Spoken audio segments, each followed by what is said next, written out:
Time now for Options Corner. Joining us to take a deeper look at this chart is the Duke of Data himself, Rick Ducat. All right, let's talk about this chart for Alphabet Google. What are the trends you notice?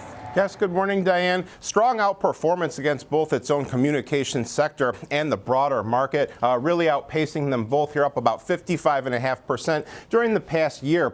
Google's a tough one to find companies to compare it to because it's so big and it has its hands in so many different areas here, but handily outperforming its peers in the Mag 7 as well. This is all of them put together in this blue line here. Mag 7 up about almost 33% during the same time period here. If we were to look at Google's chart more specifically, we can see that we have broken out from this rising wedge type shape here, typically regarded as more of a bearish type of pattern, but really what you'd be looking for is a break beyond either of these two levels as price compresses in this increasingly narrowing range. In this case, it did move to the upside. Now our low points to consider are here and here, 225 or so, and also 236, representing some significant low points for price activity after our gap. We also had this pattern here, which many traders find interesting. This would be kind of a bull flag type of price activity here, where after a significant gap up and the rally starts to slow down,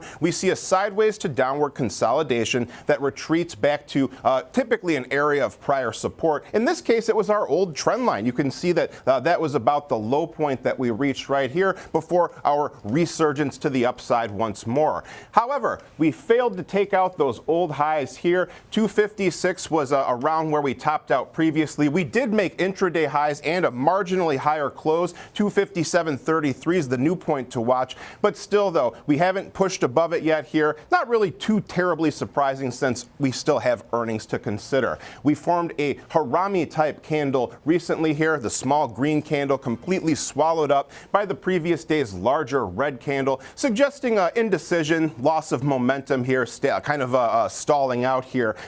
Again, not really super uncommon before a known event risk situation like earnings here. So now we can look at our RSI study. We see we had a little bit of bearish divergence here. Momentum is slowing down by this other measure as well. But Alphabet remains handily above its moving averages here. The closest one is our 21-day EMA here, pretty close to our trend line. That comes in right around 247 or so. If we were to look at some of our other studies here, we could see our volume profile study shows that the heavy trading area is pretty much right around where we are now. This is the closest area with any, distance to where current price activity is. Things don't really pick up again until all the way down here near about 195 or so.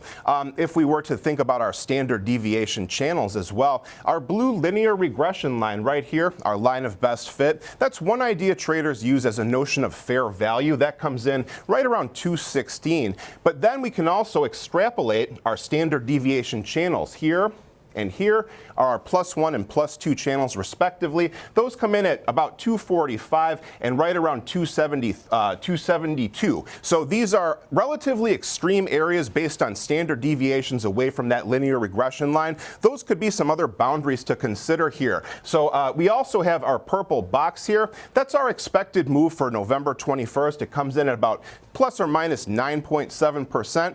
The purple area, the lower end, pretty close to our 63-day EMA, as well as the supportive zone between our two low points here. So that comes in around 232, a notable downside area to watch. To the upside, though, we have a bit of distance here. If we were to break above, let's say 255 or so, we could expect to see potential resistance based on that standard deviation channel at this time, 272. Eventually, 281 would be the upside boundary at this time. Thank you, Rick. That's Rick Ducat, our lead market technician. Now to take us through an example trade, we've got Tom White, senior options contributor and co-host of Fast Market. All right, Tom, what's the approach you would take for an example trade for Alphabet Google?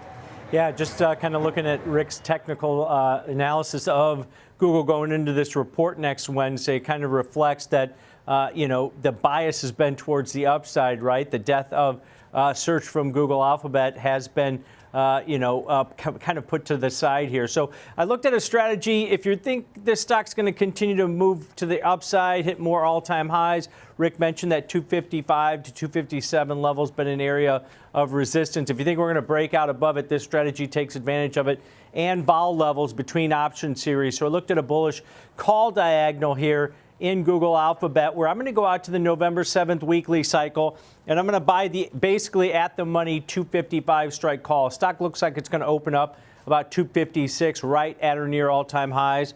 So you're buying that bullish call out in the November 7th weekly options.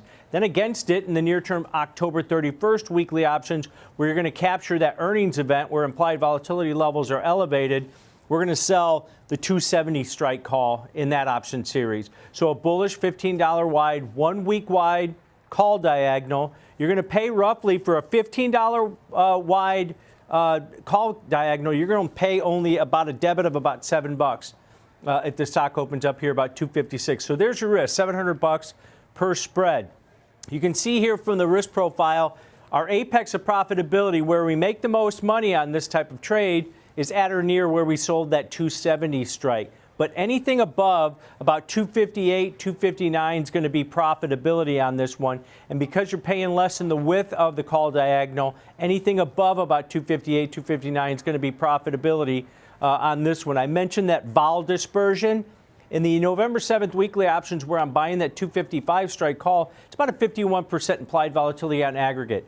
In the near-term options on the October 31st weekly 270 call, that's about a 70% implied volatility level. So that vol dispersion lowers the price entry point for this bullish call diagonal. You're taking advantage of that vol dispersion. Option market pricing in right now about a plus or minus $16 move either way in the shares. That's 1 day post earnings, but that can change. That's dynamic. We'll see what implied volatility levels do going into the report next Wednesday after the close. But remember, this is a bullish example, but it's not about the strategy. If you're more bearish, flip-flop this and do the put diagonal. Maybe buy the 255 strike put and sell something around the 240 put in the near-term options. It's based on the strategy, not the direction. You pick the direction. It's about the strategy, taking advantage of those different vol levels that gives you a better entry point and risk level. All right. Thank you, Tom. That's Tom White, co-host of Fast Market and senior options contributor. You pick the direction. That's the choice there with that example trade.